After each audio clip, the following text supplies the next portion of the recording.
tenan. Ning ngarepe dewa kok salto. Nandhake nek aku ban kuning karate. Nyepelekke ora. Kanthi dasar apa sampean ora ngeparengake gamelan Lokananta digawa ning jagat? Mongko sing nyilih Bapak Semar. Ora ngono kuwi pukulun. Bagong ulun dewa, kita ora basa. Wis ora peduli. Tak basanono nek menghargai mangkele Bagong ora wedi aku. Yen kita wani karo dewa apa kita ora wedi cemplungake ning Kawah Candra Dimuka. Kulino aku nek dicemplungke jugangan wae. Kawah Candra Dimuka, Gong. Candra Dimuka napa? Neraka. Wit. Tenane lho, tenan. Kuwi papan diku nggodhog wong-wong sing salah-salah kuwi diobong ning kono. Ora wedi aku. Lho. Gong, ora edan. Ora wedi. Aku kulino cedak geni gedhe. Aku kulino ngobong boto. Ora wedi aku. Panas wis ora pempan karo aku. Yen ngono kita wani karo dewa, sing tak wedeni apa mau Bathara Guru? Memper kowe ora ndek murid wong watek-watek akemu kaya ngono. Arep nganggo jeneng Bathara Guru nek ora tumindak sing apik mung disuwuni ngampil iki kelange apa ta? Kelange ana apa ta? Ora kelong, mengko gamelan Lokananta tak kondurke ning kayangan utuh sak kecere. Ora bakal ana sing cicir. Tabuhe ya utuh, ora bakal tak ganti. Nggo ngopo aku? Aku ya duwe gamelan Lokadrim. Kamu Lokadrim kok tok pamer-pamerke kowe lha piye kempule wae nek dituthuk iso kaya wong getah. He. He. Piye ra gleleng. Ning kempul dituthuk iso mubeng gayor. Kuwi ngenani ndase sing kempul. Wong gamelan wesi dipamerke. Pamapan entuk mboten? Nek mboten entuk, kula ora wedi lho. Kula nek ngamuk teng kayangan niku kulina. Pun paringe napa mboten pikulun?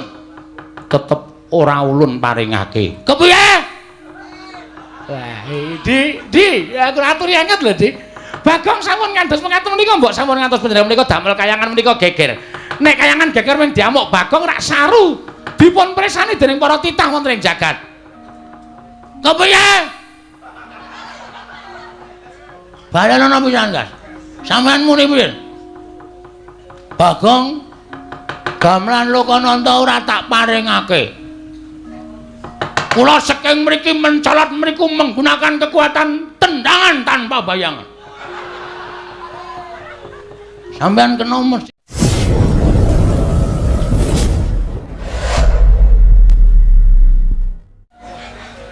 yen tuyule akeh mesti ana pengarepe tuyul. Pengarepe tuyul mau sapa? Kula. Ngandel ora ngaku to kowe. Ora sok kaya ngono kuwi Gong, bapak ki ragate ya akeh. Bapak ki modale ya akeh, ora sok kaya ngono. Kowe wis dibayar karo bapak kok. Siap. Mulai besok aku tertib to. Iya, dadi kowe iki nek ngapusi ngono kuwi jane malah konangan wong cacahe tiket ki per A misale 5.000 ngono kuwi iki tikete iki diitung 5.000 ping pira sing payu ngono kuwi diitung karo bapak. Bapak iso ngitung lho? Iso. Anggepmu bapak ora iso ngitung lho. Ya tak kira ora iso mulai tak colongi. Anggere ana kira-kira wong ngelak tak kei dit tuku es teh. Takon nukokke susuke tak kon ngepek. Aku tuku rokok ya sak slop sisan. Aku jenenge gawe tekor. Ora kena. Kuwi bapak jane wis ngerti nek bapak meneng wae. Aku jadi pecat ya terus ora. Lah terus wigatine sowan ning Kayewangan. Lah supaya nyukupi sarta nuwun sewu taman menika ketingal sae wilujeng niku tata carane wong Jawa sing dienggo karo bapak utawa teng Karang Kadempel niku mriki niku kudu diruwat kene ngendi taman wisatane bapak niku kudu diruwat kanthi carane tatane wong Jawa niku nanggap wayang. Monggo bapak niku nuwun sewu nek kon mayang apike ra jamak-jamak. Monggo bapak niku ming kon ngruwat. Lah bapak bingung lek ajeng nyuwun ngampil gamelan niku teng pundi. Tumuli piyambakipun nemut nek duwe adi inggih menika nuwun sewu Kadang Taruna Sang Hyang Manikmaya sing kagungan gangsa nami gangsa Kyai Lokananta.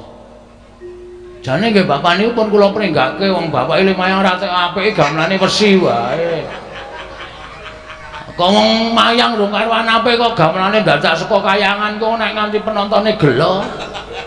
Ya ora, bapak iki ora ngerti nom-nomane bapak nek mayang ape lho. Bapakne wong mayang entekke sindene.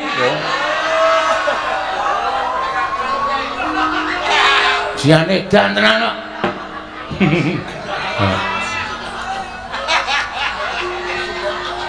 Mula saniki golek waranggana bapakne kangelan tenan. Emoh do dijake emoh. Ngawur Semar. Ampun gumujeng niku serius. Iya Bagong nggih. Ah niki terus. Iya. Dadi sowan kula menika diutus dening bapak nyuwun ngampil gamelan Lokananta. Komplit slindro pelok. Nek ajeng kepareng panjenengan Semar Prabu yang pukul Bathara Guru menika paring dawuh, bapak niku ken bayar ya manut, ken ngijoli apa-apa ya manut ning gamelan Lokananta kudu rawuh teng Karang Kadempel. Dadi srana syarat ngruwat bapak nggih menika taman wisata sing enggal supaya nir ing sambikala. Dados sowan kula kali Bagong menika dipun dawuh dening bapak supaya nyuwun ngampil wujudipun inggih menika gamelan Lokananta. Mengkono Petruk nggih. Mila dinten samangke menawi Hyang Pilun Bathara Guru kepareng maringaken matur sembah nuwun dene mboten nyuwun pangapunten. Kalih nek niki kula wis dikandhani bapak sekedhik arta dienggo pengenceng. Nek Hyang Pilun Bathara Guru kersa maringaken inggih menika gamelan Lokananta niku wajeng kula pede. Apa, Gong? Pede. Pede ki apa? Manjeri lho. Goblok. DP. Hah? DP. Amen kuwalik kok. Ora pas kok ya. DP kok pede. Niku mboten ketang sekedhik, mengke pelunasanipun 7 tahun sakwise pentas. Kuwi arep ngecara ngendi kuwi ora bakal diparingi ngambil nek 7 tahun sawise pentas ora. Ngoten mawon Bu Kulun. Kalih welinge bapak nek Hyang Pilun Bathara Guru niku kuwatir gamelan Lokananta niku kenging napa-napa mengke ditabuh para titah. Mengke peranganing Jawata kinen ngetutke tindake gamelan Lokananta. Kalih nyuwun dipalilah mangke masyarakat bapak-bapak kumpulan karawitan Karang Kadempel lajeng nuthuk gamelan Lokananta mboten ketang sak kempyangan men padha marem niki pun latihan inggih menika ladrang Subasiti. Apa, Gong? Ladrang Subasiti.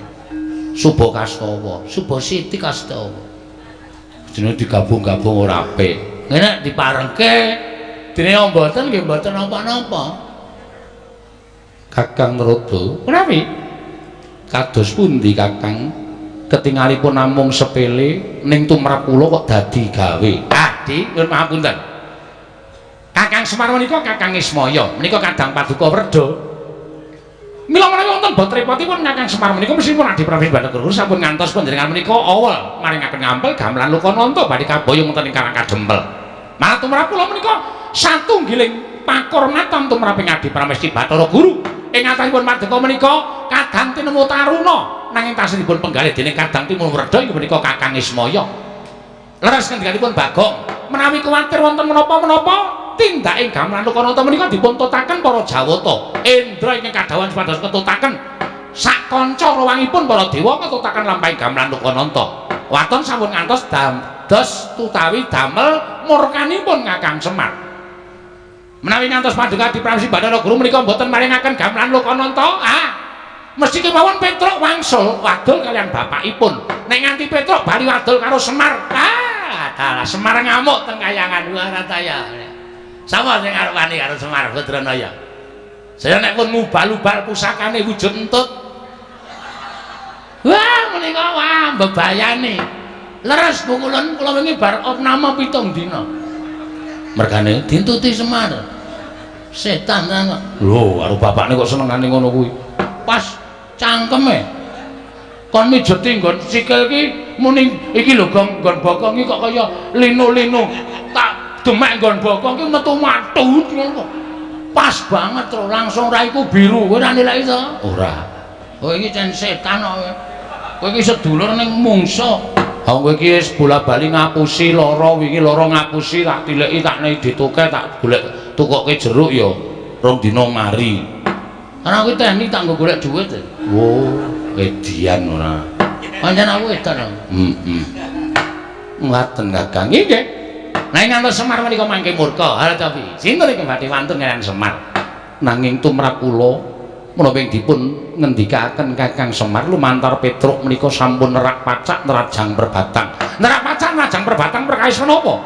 Dipun menapak-menapakno Kakang Semar menika titah. Mangke riyen titah menika rak lairipun nanging batosipun Kakang Semar menika Jawata Sang Hyang Bathara Ismaya nanging wiwit nalika semanten sampun mapan wonten ing jagat sampun pinten-pinten abad laminipun mila Kakang Semar menika sampun dipun setrakaken boten dipun akoni dening kulawarga Kadiwatan nanging tetep dados titah sawantah mila menawi wonten jamak lumrahing titah ingkang wantun badhe ngampil dhateng uba ramping ing Kayiwangan tontonan ing Kayiwangan tentu kemawon kula mboten maringaken nuwun sewu lho menawi wadika paring dawuh mboten maringaken menika mangke menawi Semar itu mulai minggah wonten ing Kayangan malah mboten prayoga kedadosanipun. Langkung-langkung nek nganti anake Semar loro niki midhanget panjenengan mboten maringaken gamelan Lokananta bari kaboyong wonten ing Karangkadempel. Lha nek bocah loro niki nganti nyamuk sapa sing arep nandangi ridane wong loro niki? Ora daya. Petra niku anggap kaya ngeten iki ning Digdaya kliwat ukur. Luwe-luwe niki. Sing teng mburi kula sing mripate kaya ndok ceplokan iki. Iki nek wis muni nesu, sapa sing arepani karo Bagong? Dalah. Lho niki napa? Ora edan ana dewa kok ditirakke iki nek ora Bagong ora lho. Inggih Kakang Rodo, nanging tetep badhe kula mboten nglilani menawi gamelan Lokananta kaboyong wonten ing jagat. Lah menawi ngaten monggo. Ning nuwun sewu, kula tunggak waru godhong dadap. Tegesipun menawi wonten menapa-menapa Narada ora melu-melu ora melu garap. Kula aturi ngraosaken piyambak. Kula semanggaken. Mrika sampun laturaken lho. Tunggak waru godhong dadap, Narada ora melu-melu, ora melu garap. Nek ana moga-moganing titah kalih menika kula semanggaken adhipun renggalang kridanipun Petruk kalihipun Bagong. Haripun sampun dipun utus dening bapakipun pados nyuwun ngambil gamelan Lokananta di Kakang Narada kasinggihan mekaten. Petruk dalem mesti wae Petruk wis midhanget. Nggih. Gamelan Lokananta kuwi tontonan ing kasuwargan. Oh nggih. Gamelan Lokananta kuwi wujude uba ramping ning kasuwargan, uba ramping ning Kayiwangan. Ora saben titah bisa nyuwun ngambil gamelan Lokananta. Nyuwun ngapunten, Mbul. Ingin nyuwun ngambil menika sanes kula ning bapak. Sing nyuwun ngambil nika dudu Petruk ning bapak. Nadyan bapak kita kuwi titah. Nyuwun ngapunten. Ngendikanipun para sepuh, ngendikanipun para pinter bapak menika mboten titah. Ning nika dewa Sang Hyang Bathara Ismaya. Nanging bapakmu wis ora dianggep kulawarganing Kadiwatan. Bapakmu wis dibuang ngono ing jagat tegese bapakmu kuwi dudu Jawata. Bapakmu kuwi mung titah semantah. Oh ngaten. Iya, dados kesimpulanipun keteranganipun kula nyuwun dawuh. Dipun paringaken ana mboten? Ana kawan Petruk, ulun ora mnayogyani, ulun ora maringake. Mboten maringaken? Ora Petruk. Nggih sampun mboten napa-napa. Gong, piye iki? Piye? Sukses ora? DPD saiki apa engko? DP. PD ora. Di DP saiki apa engko? Nek wis siap DP-nen. Ning wong iki gamelan Lokananta iki ora dikeparengake tedhak ning jagat, ora itu diboyong ning Karangkadempel. Bagong, non. Gamelan Lokananta mboya entuk diboyong marang jagat. Mboya entuk diagem dening bapakmu ning Karangkadempel nggone bakal ngruwat papan wisata ing mapan ana ning Karangkadempel Bagong. Keterangane pokoke intine gamelan Lokananta ora entuk di gawa ning jagat, ngoten? Iya. Nek nganti kula lapor bapak, ulun ora wedi. Ulun ingkang bakal tanggung jawab. Berarti sampean mboten ajeng kali bapak kula. Ora wedi Bagong. Nek ngoten timbangane kula bali ning ngenten mawon. Entuk ora entuk ajeng kula suwun ngambil. Nek nganti sampean mboten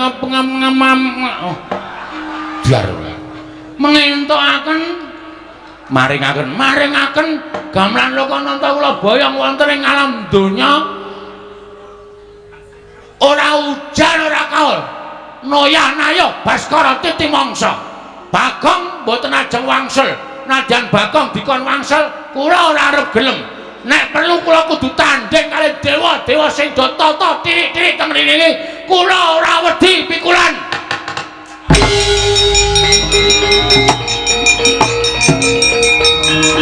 Minggir truk.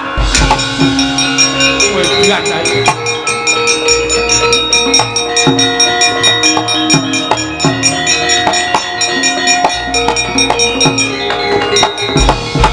Alah, perkencang warudaya. Lho. Lah cah edan tenan. Ning ngarepe dewa kok salto.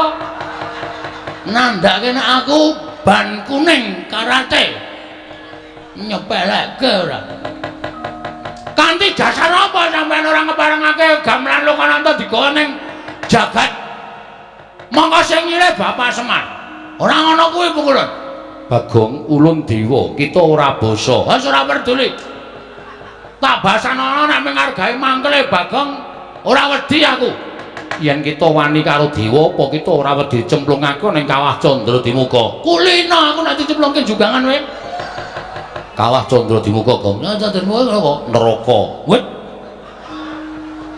tenane to tenan kuwi papan diku nggodhok wong-wong sing salah-salah kuwi diobong ning kono ora wedi lho Gong ora edan ora wedi aku kulina cedak geni gedhe aku kulina ngobong boto ora wedi panas wis ora pemban karo aku yen ngono kita wani karo dewa sing tak wedeni apa mau Bathara Guru memper kok ora ndek murid wong watek-watek akemu kaya ngono arep nganggo jeneng Bathara Guru nek ora tumindak sing apik mung disuwuni ngambil iki kelange apa ta kelange ana apa ta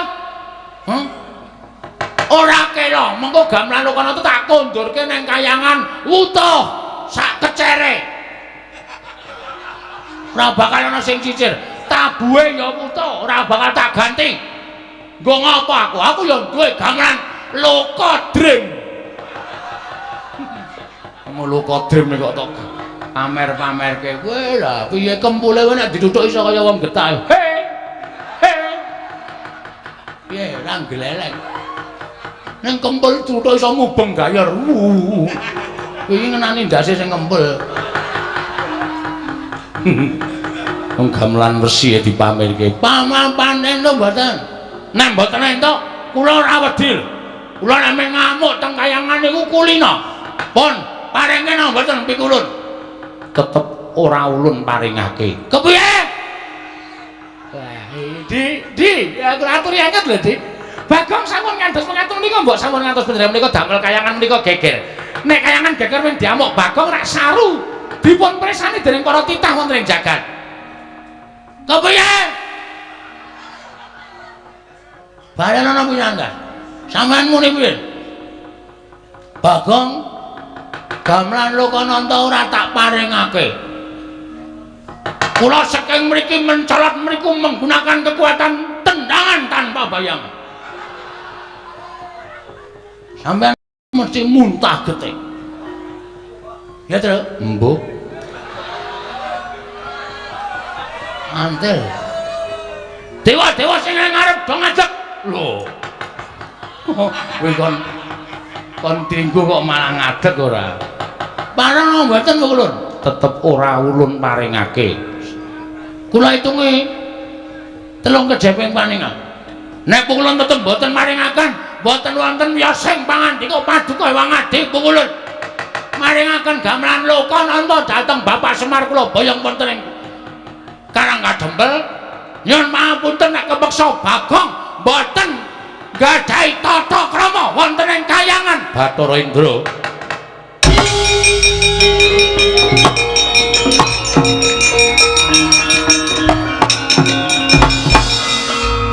Bathara Indra kula wonten dawuh kula.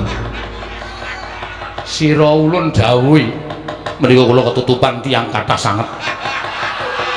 Petruk minggir aku ngarep Truk tutupi Truk tutupi. Banget tutupi Indra aja nganti metu. Metu entek-entekke kuwi bintang film e. Aja nganti metu Truk. Bathara Indra kita bakal nampa duka saka ulun yen kita ora enggal mangsuli kelawan Bagong. Bathara Indra niki ngestaken dawuh ulun.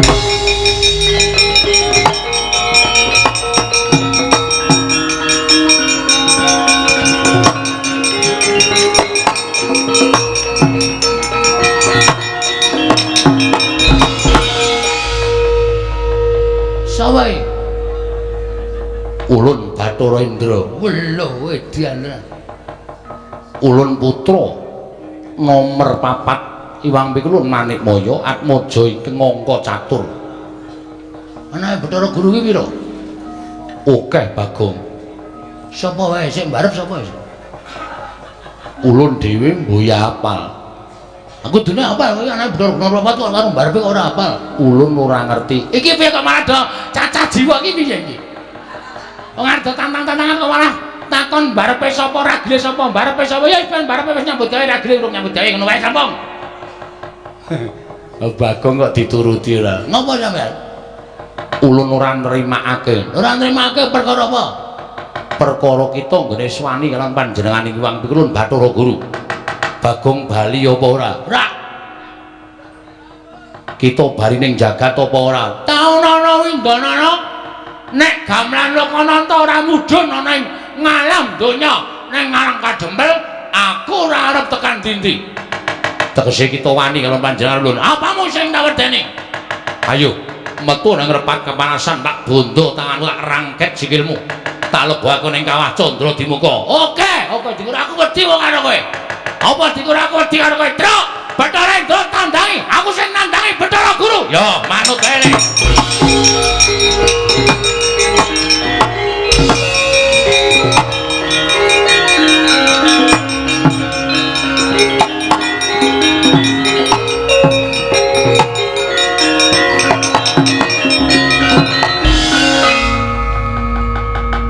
Ulun dawuh kelawan Indra kon ngundurke Bagong kok Bagong ya pinter le gawe alasan isih tetep neng kene. Cah pinter ya cah cerdas e. Ayo arep ngopo saiki? Tak jagani nang kene pukul. Sampeyan iki dewa wis malak lho. Kancane tangane loro kok sampeyan papat dhewe. Dobel ya sampeyan. Senengane dobel ya. Biasane siji mungsuh siji sampean mungsuh loro wae wani. Lah edan. Ya mau dipati iki piye iki? Bagong. Nun, sapa niki? Ya Madipati. Dewa tukang jabut nyawa. Sampeyan ra sampeyan melu. Apa dikira wau kula wedi karo sampeyan terus saniki sampeyan ngelekke karo kula terus aku dikira wedi karo kowe wae. Hah? Jabutan nyawane Bagong. Nek pancen iso jabut nyawane Bagong, pancen kowe dewa peng-pengan. Mulya kowe. Kamplong sisan. Lah edan iki. Ngopo iki? Teko ora. Melu-melu lan iki kewangi karo kowe. Dawuh karo Diprang Bathara Guru supaya maringake ngampil. Ya kuwi gamelan Lokananta aku tak uring-uring. Aku nek nesu sapa-sapa tak uring-uring kok. Ora peduli ngewangi aku apa ora, aku nesu ngene iki. Iki widodari wedhu. Inggih, kula widodari. Wah, widodari ana sing parah. Apa kaya ngono kok widodari? Widodari iki jebul ana sing elek. Lah ya widodari iki werna-werna. Aku mburi kae widodari kok lemune ora jamak-jamak. Widodari iki mesti kane wong wadon. Awak-awakane kudu ramping apik. Nek carane bodi iki biola. Ae bodi kok kaya bok. Pucuk bongkot ora ana nggih-nggihane. Engko ngopo kaya ngono widodari? Ah ya wis ben, kae nggo nyediani dewa elek-elek. Kaya kowe kuwi. Hus. Kaya aku piye? Ulun arep kaya ngene iki widodarine sing ayu. Wah, dumeh dadi pengarep terus kudu ayu lah. Bagong aja kaya ngono. Mboten, pokoke kula kudu tetep njaluk gamelan Lokananta. Nek ora diparengake tetep kula ajeng ngamuk teng kayangan. Kita ora wedi karo Kawah Candradimuka. Mboten. Kawah Candradimuka niku ngerti karo kelakuane titah. Dadi nek umpama ana titah sing tumindake apik, cemplungke teng kawah mung merga saka karep sampean, merga sampean sengit karo titah wau, Kawah Candradimuka ora ngobong karo titah mau. Mesti ora kobong. Nyemplung kawah ya kaya ning dedaratan, kaya ora kena geni. Ning nek pancen wong niku dosa tenan, ora usah cemplungke kawah, deleke nggon pinggir kowe mateng menungsane. Ning Gandeng Bagong niki rumangsa kula ora salah. Kita salah mergo wani karo dewane, mergo dewa sing ora adil karo titahe. Sebab apa sampean bedak-bedake karo Semar? Sebab apa gamelan Lokananta ora entuk disuwun ngampil karo titah? Ayo, wangsulan. Semar ki dadi titah mergo sampean sing menfitnah ning ngarepe Sang Hyang Pikulun Bathara Tunggal. Lho, kita malah ngerti wae. Aku maca bukune. Bapak niku nyimpen buku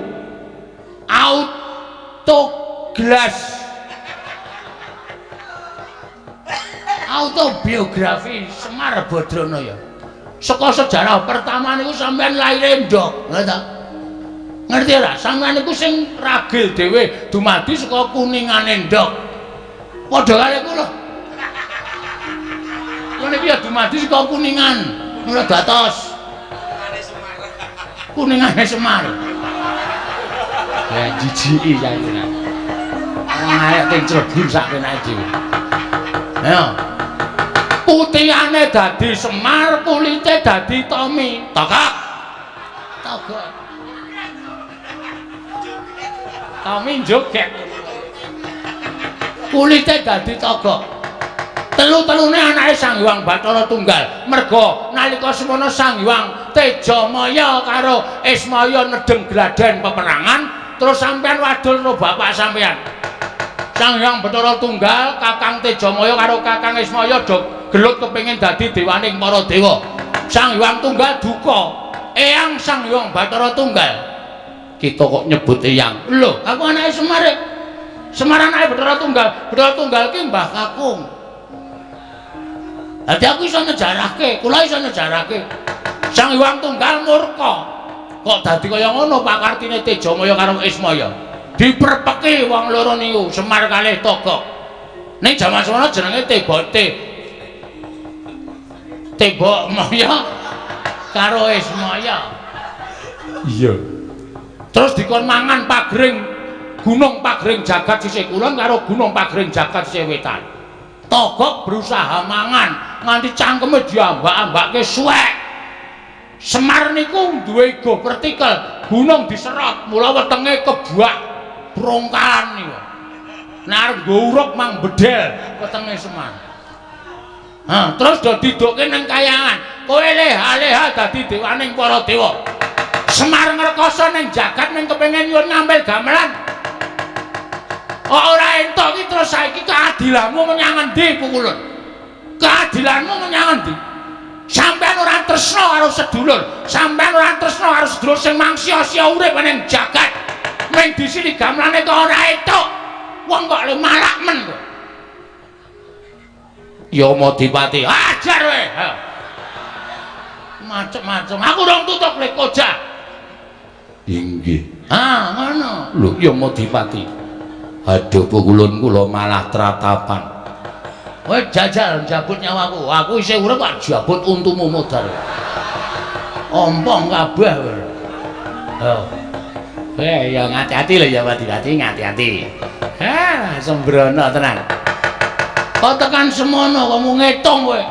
Nek Semar karo Tejamaya anu Siwa Togok gelem dadi dewa, kowe kapan dadi dewa? Ora kelakon kowe.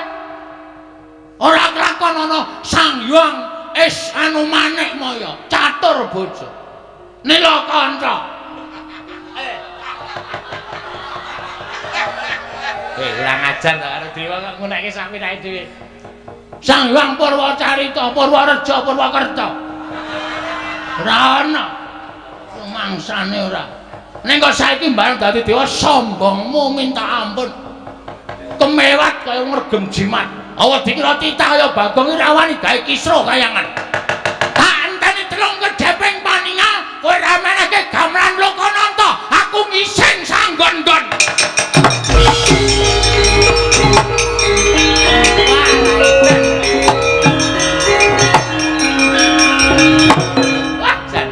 Dawu.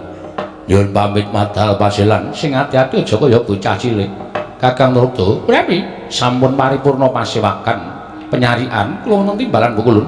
Budalna ingkang padha seba ingsun kundur medhaton. Kula namung ngestaken dawuh. Nyuwun pamit madal pasilan sing ati-ati aja kaya bocah cilik. Penyarian purna gatining pananggilan.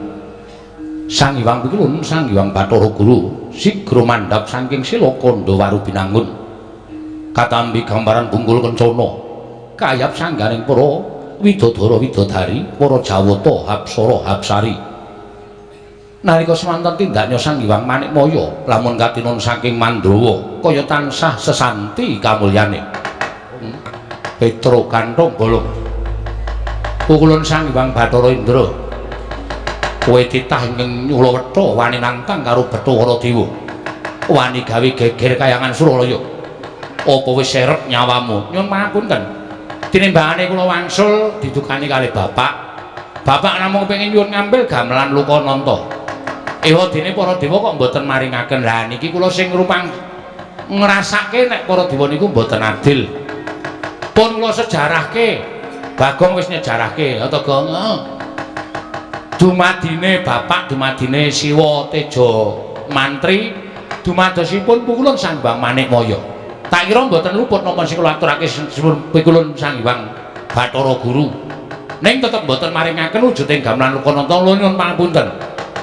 Arpa Petruk niku persasat mangke remuk disawurke, putung dibandhemke teng kayangan. Ning bapak ajeng kula labuhi pati. Yen ngono enteng karo patimu. Mboten enteng sebab napa pati urip niku sing gawe sing kuwasa. Mapano tak bondo tak krincung sikil. Lebokke ning kawah Candra Dimuka. Carane sapi mang jagariyen Pukulun. Nek kula wis ora iso obah, ora iso ngrawat mang bondo, tangan kula mang krincung sikil. Kene marganing patimu. Nuwun sewu nek kula wantun kalih sampeyan.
Mati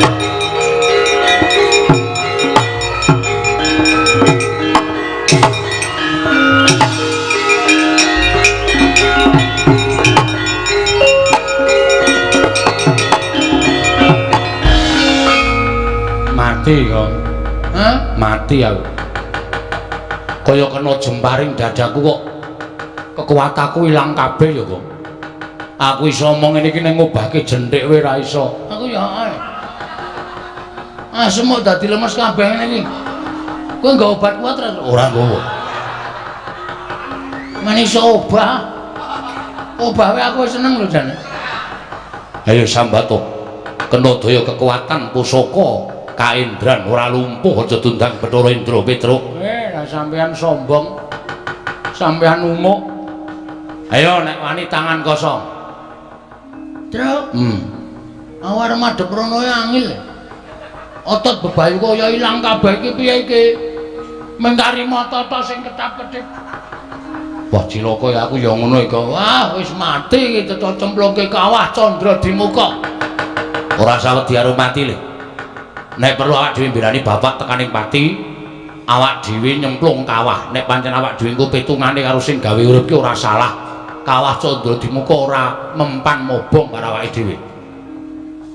Tenane? Tenan. Kuwi buku ngendi sing ngomong ngono kuwi? Lho, nyatane jaring para kiai, para pepundhen nek wong ora salah cemplungke kawah ki genine ora kuat ngobong karo awake dhewe. Muga-muga ngono ya, Tru. Ha iya. Ayo saiki nglawato. Kula mboten saged nek pancen sampeyan kendel tenan. Ayo. Mangluari kekuatan sampeyan tiba teng awak kula. Ayo. Aku culke, kae ana kekuatan Bathara Indra sak asik kaya. Wila suarane Bagong isih kaya ngono. Sapa kuwi? Bathara Brahma. Weh. Kowe dewa apa kowe? Dewa geni. Nek aku nyilireke. Lho. Dewane geni kok cilirek. Mesti kowe kejaba kuwi nggo gas bareng ta kowe. Wah, Bagong ki pancen omongane nganyelake. Sapa kuwi, Truk? Bet ketoke ya Madipati aku nyawang saka kene kok sandangane. Kae rasa kon melu-melu kon njabut nyawa cilaka, Truk. Ayo sambato kowe ora iso glawat tak jabut nyawamu. Wis aja kesusu ya Madipati nek ora mau dadi jabut ya. Bagong. Pancen cangkeme elek kok Bagong.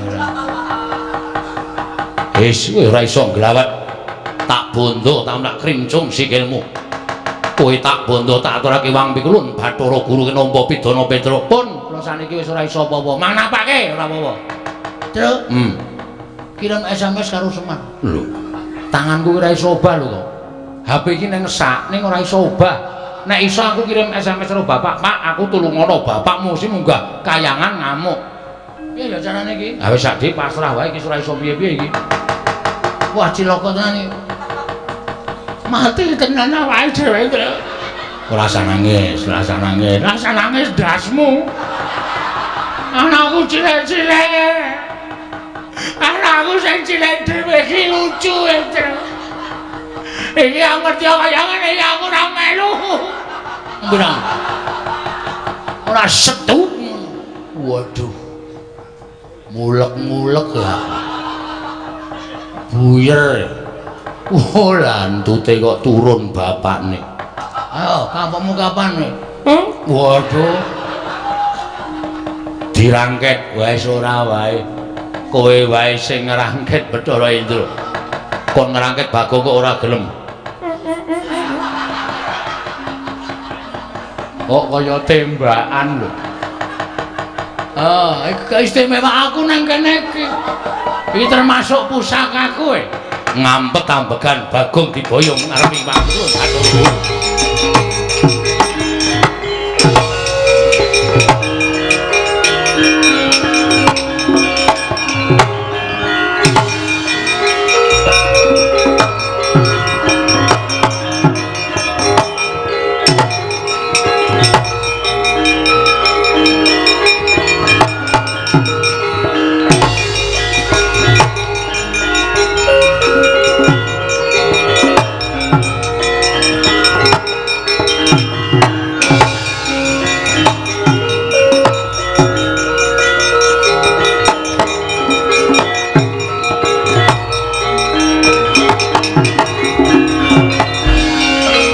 kang samar pamoring sukma sinukmaya sinukmaya winaya ing asepi sumimpen teleng ing kalbu pambukaning warana tarlen saking liyep layaping aluyup Ponokawan Petruk lan Bagong wis dibondo tangane dikerincung sikile ora iso nglawat ayo saiki mara gage sumbarung iki oleh-olehan yen to titah bakal wani marang kadewatan wis kok iki idian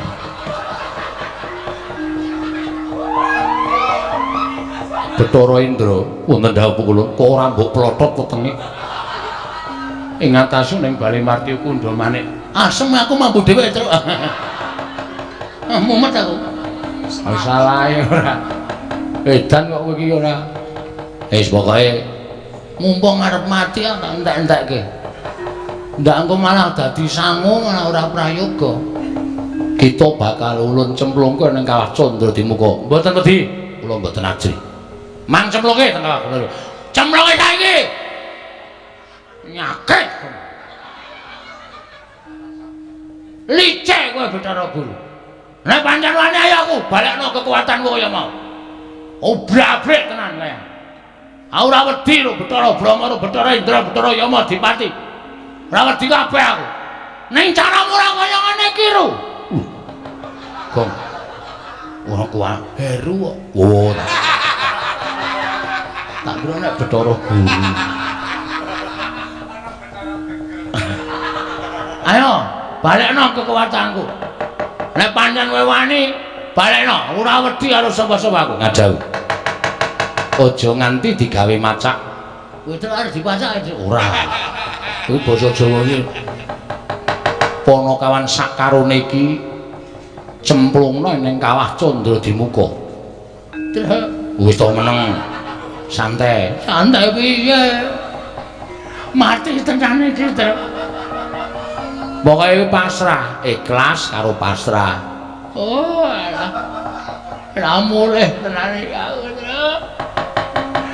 wis ra ketemu karo sayangku waduh sapa bebek waduh bojomu bebek senengmu bebek kok bebek oh ayo Bathara Indra cemplungno ning kawah Candra Dimuka nggih ngestakaken dawuh nanging pukulun ora usah dadak sira wani tambuk perkara iki ulun ingkang bakal nanggung perkarane mati dening aku Ponokawan Petruk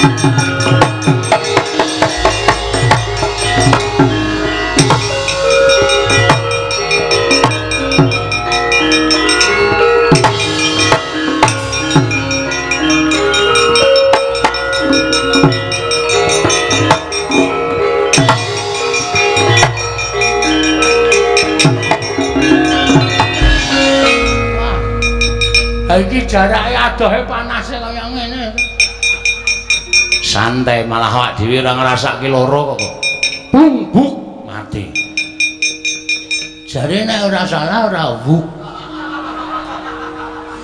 iki ketoke kok tetep buk nek tetep murah ya tetep ketoke ha kaya ngene ayo rungokno pesambate wong-wong sing tak obong ning kawah Candra Dimuka sing duwe dosa tumraping para Jawata. Tolo aku.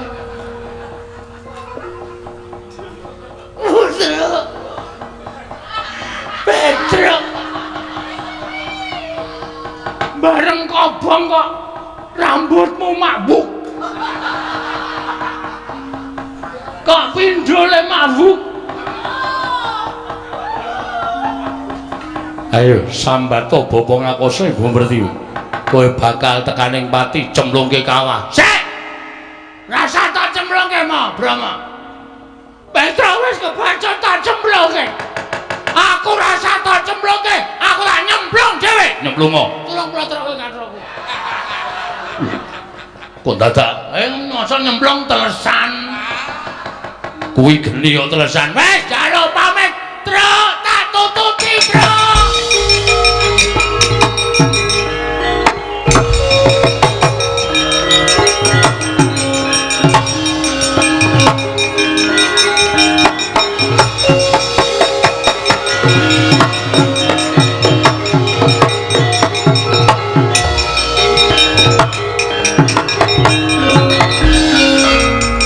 Mubal genining Candra Dimuka cinemplung ing Lurah Petruk lan Lurah Bagong. Eling-eling titah ingkang boten ate klepetan dedosan nadyan keladuk wani kurang geduga. Gejol kumarucul parandina damel suka sangganing para ingkang sami wuninga. Dadya kanugrahan tumraping Lurah Petruk miwah Lurah Bagong. Tanggap Sang Hyang Jatimurti wis ngawuningani Lurah Petruk lan Lurah Bagong manjing telenging Candra Dimuka. Mulat Sang Hyang Asih Pranaya Sang Hyang Bathara Wenang Sidra niyup saking Dirgantara manjing kawas Candra Dimuka.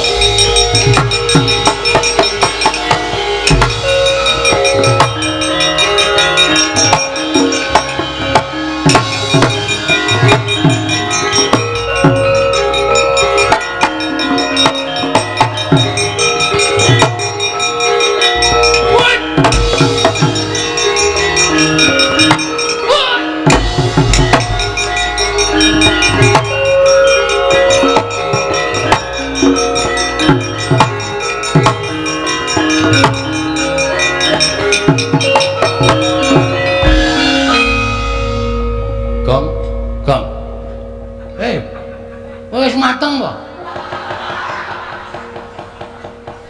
Ora kok. Kok awake dhewe kok ora iso ngrasake panas ta iki, Gong? Padahal ki wontengen geni kaya ngene, Tru. Heeh. Teng jlerit ora karu-karuan teng brengok.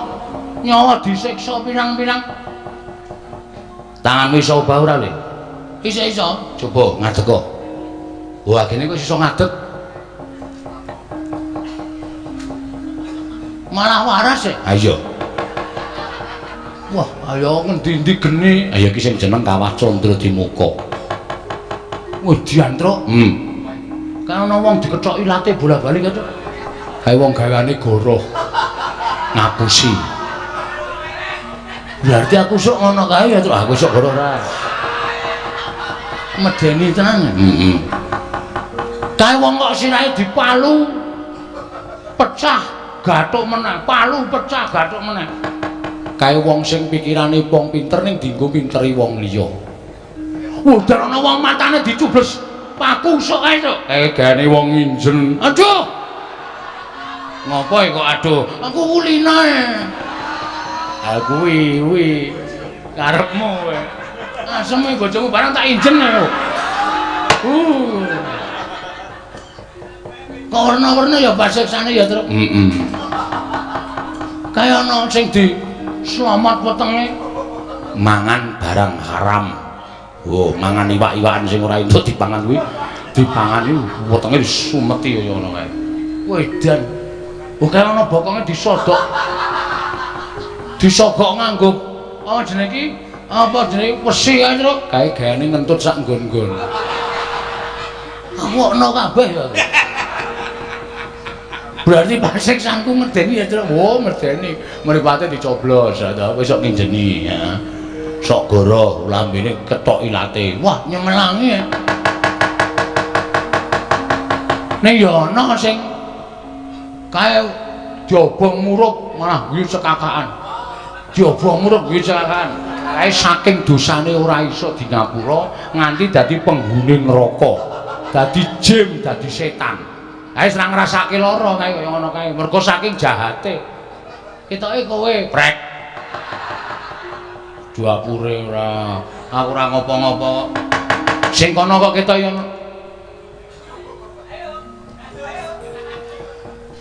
Gong iki cah cilik kok dosane akeh banget. Kamplang mencret. Ora ngerti iki sapa iki? Sapa ya? Sang Hyang Bathara Wenang. Mulai dicemplung kawah ora apa-apa iki mergo ana iki. Waduh, pemadam kebakaran. Waduh. Kok uwek-uwek lambemu lho. Apa karo geni kok ndele ra jamak-jamak ini ora pemadam kebakaran ora ono to. Gong tak omongi. Pemadam kok pematang. Pemadam kok kowe tak omongi. Kowe mau iso crita Sang Hyang Bathara Tunggal. Heeh. Ya ta? Heeh. Bathara Tunggal iki sapa? Bapane Bathara Guru, bapane Semar, kuwi kambah kakung awake dhewe. Heeh. Lah iki bapane Bathara Tunggal. Wo. Kakek buyut. Heeh. Ora kakek buyut niki sesembahaning para yai wong-wong dewa Bathara Guru nyembah karo iki.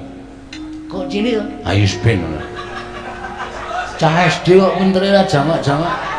Cah SD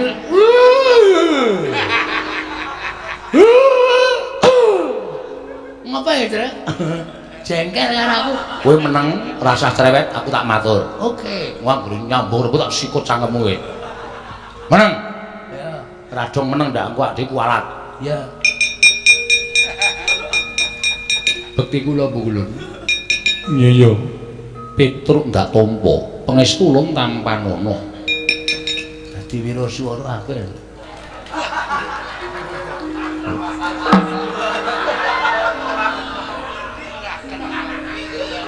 Cilik kok suarane gandeng. Dadi MC wae, Tru. Bener-bener ana kowe lunga ana kok cedhak sing dikethok ilate iki gah ngene ilatku malu dikethok aku iki cerewet kok nang ngene meneng mati to bekti kula Bu Kulun iya wah iya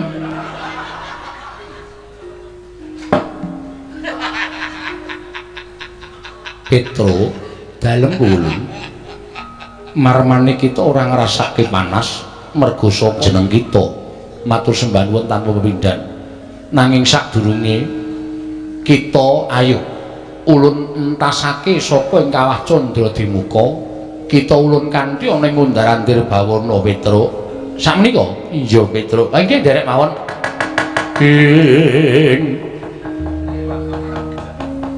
kantong bolong yen ora apa-apa eling ana satriya Wiratama kebat kita tut muntat kan laku jandra ulun munggah ana ing Ngundaran Tirbawana sawetara bakal ulun paringi kanugrahan lan kita kudu bisa minangkani padha dadi utusaning Semar mboyong gamelan Lokananta nang ngaten parang ulun kula atur derek monggo ulun kula derekaken Petruk bareng kelawan panjenengan ulun nggih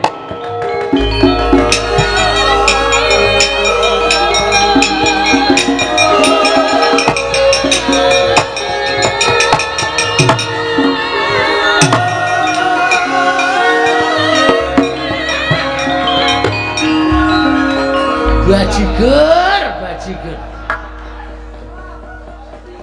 Petro iki ora sadar ya Petro iki hilang ingatan nek nggawa aku dijak karo si sama mau cah SD mau Petro ayo nang kantor kepala sekolah monggo kula dherekaken lah kok lali nek aku nang kene weh lah penyakit wis piye iki aku nang kawah Candra Dimuka mongko ora ana sing mitulungi karo aku. Gom, yo. Mangkat. Kae uteke ra dinggo ya, Jan. Komeng yo mangkat. Kowe iso mabur ki mergo apa, Truk? Aku ki ra iso mabur ya, Nyok. Ulun piye, Petruk? Bagong mboten saged mabur. Ulun lali.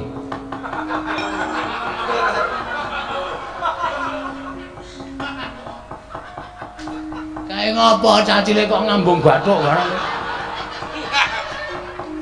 Wis dinehi kekuatan mabur cah goblok. Timblis kok kene modar ora. Yo. Nanti ulun ingkang mitulungi kelawan jeneng kita duk nalika kita manjing ana ing kawah Candra Dimuka. Inggih. Malah kula dereng ngaturaken panuwun kaliyan Pukulun Sang Hyang Bathara Menang. Kula ngaturaken panuwun ingkang tanpa pepindhan Pukulun. Mbaya ora dadi ngopo Petruk. Bagong dalem ulun ingkang mitulungi kelawan jeneng kita saka Kawah Candra Dimuka. Ngaturaken panuwun ingkang tanpa pepindhan pukulun. Dene Paduka Hyang Adi pukulun Sang Hyang Bathara Menang sampun ngentasaken kula saking pasiksan Kawah Candra Dimuka. Iya Bagong, mboya dadi ngopo? Nun? Mboya dadi ngopo? Mboya ya ora. Hah? Ora dadi ngopo, dadi mboya dadi ngopo. Wah, basa dewa angel. Ayo. Pukulun, ulun, kita, mboya, punapi. Punapi apa? Punapi gledekan. Aktonyo mundir ndasmu. Lu karo kakangne kok kaya ngono to. Oh iki apa tak rungokke kata omongke.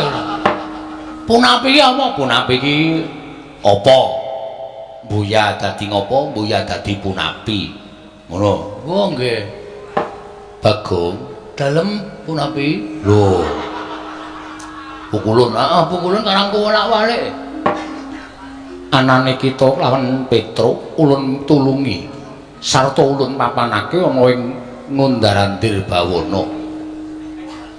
Merga ulun bakal paring sewiji-wiji kelawan jeneng kita.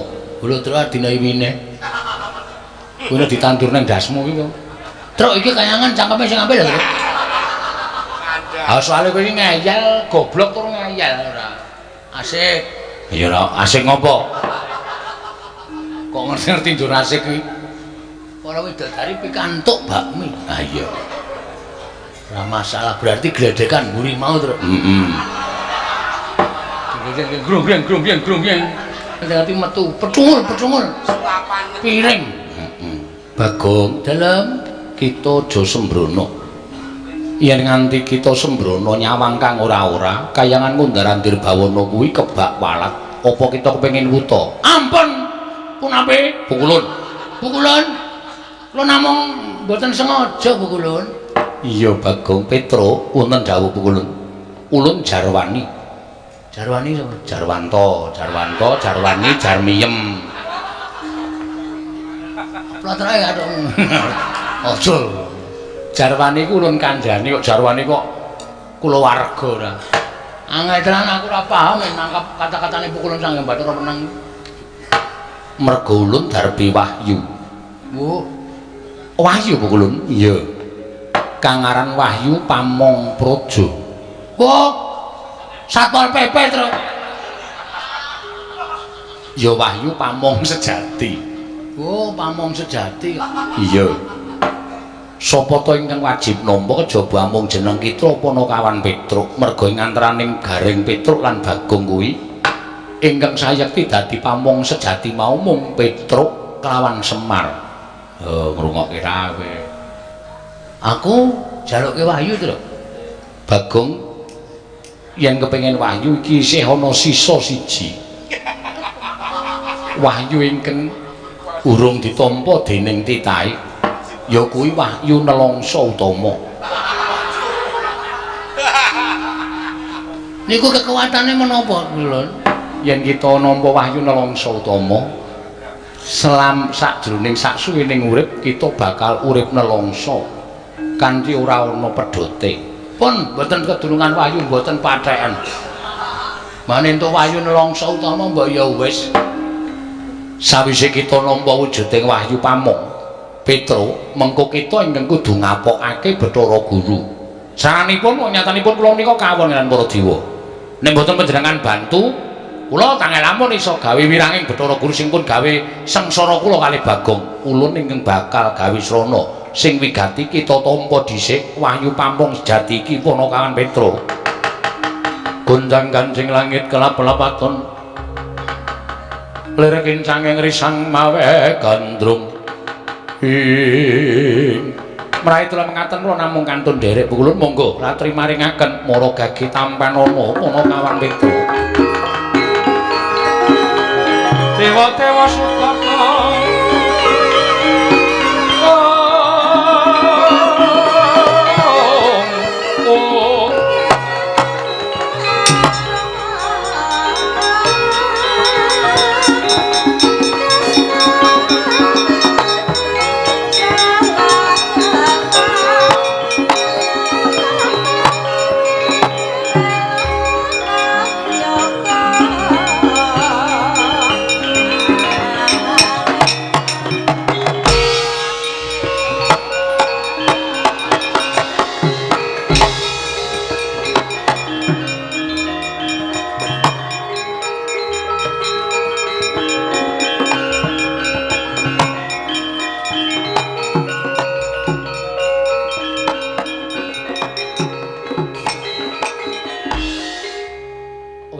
sing ngene nganggo kita apa ana kawan. Ora Gong. Ora. Kaya lampu klip. Terus langsung manjing ning awakmu. Wah, iki wong iki nek nrimo lelakone sarwa ikhlas, sarwa sabar lho, ora